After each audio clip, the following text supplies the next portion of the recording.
আসসালামু আলাইকুম, কেমন আছেন সবাই? উচ্চ রক্তচাপ বা হাইপার টেনশন আমাদের দেশে একটি অতি গুরুতর সমস্যা। আমাদের চারপাশে অসংখ্য রোগী হাই প্রেশারে ভুগছেন।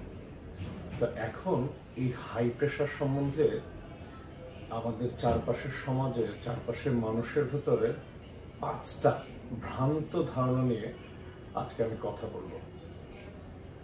1 নম্বর, একবার নিয়ন্ত্রণে এলে আর ওষুধ না খেলেও চলবে। হ্যাঁ, অনেকে ভাবে যে আমার প্রেশার তো কমে গেল, হ্যাঁ এখন আমি প্রেশার ওষুধটা ছেড়ে দিই। না, একবার প্রেশার নিয়ন্ত্রণে আসা মানে এই না যে প্রেশার সেরে গেছে। হাই প্রেশার কখনো ভালো হয় না। যাদের একবার ব্লাড প্রেশার হাই হলো, হাই প্রেশারের রোগী হলেন, তাদের সব সময় প্রেশার ওষুধ খেতে হবে এবং প্রেশার ওষুধ চেঞ্জ করতে বা বদল করতে চাইলেও অবশ্যই ডাক্তারের পরামর্শ নিয়ে বদল করতে হবে। 2 নম্বর, আমি পরিশ্রমের কাজ করি, আমার ব্লাড প্রেশার হাই হবে না, এমন কিছু না। যে কারো অনেক পরিশ্রম করে তারও প্রেশার হাই হতে পারে, সেও উচ্চ রক্তচাপের পেশেন্ট হতে পারে, তারও ডাক্তারের পরামর্শ মতো চিকিৎসা নিতে হবে।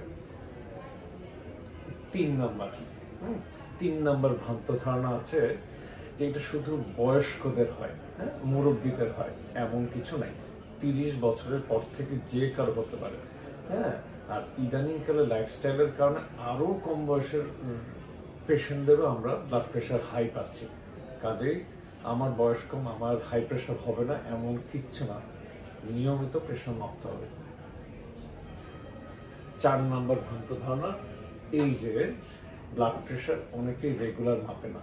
যার হাই প্রেশার আছে তার অবশ্যই নিয়মিত, হ্যাঁ আমরা যদি কত নিয়মিত, সপ্তাহে অন্তত একদিন একটা ভালো জায়গা থেকে ব্লাড প্রেশারটা মাপাতে হবে, এর কোনো বিকল্প নেই। 5 নম্বর, এই ভুলটা অনেকেই করে। হ্যাঁ, হাই প্রেশারের রোগী বাড়তি লবণ খায়, যেটা টুকা লবণ। বাড়তি লবণ কারোর জন্যই ভালো না, উচ্চ রক্তচাপের রোগীর জন্য তো নাই। হ্যাঁ, অনেকে ভাবে যে আমার হাই প্রেশার, আমি তো ওষুধ খাচ্ছি, একটু লবণ খাই না। বাড়তি লবণ বা টুকা লবণ হাই প্রেশারের রোগীর জন্য নিষিদ্ধ। এই 5টা পয়েন্ট সবাই শুনলেন, আশেপাশের সবাইকে জানিয়ে দেন, ছড়িয়ে দেন, ভ্রান্ত ধারণা ভেঙে দেন। সবাই ভালো থাকেন। আসসালামু আলাইকুম।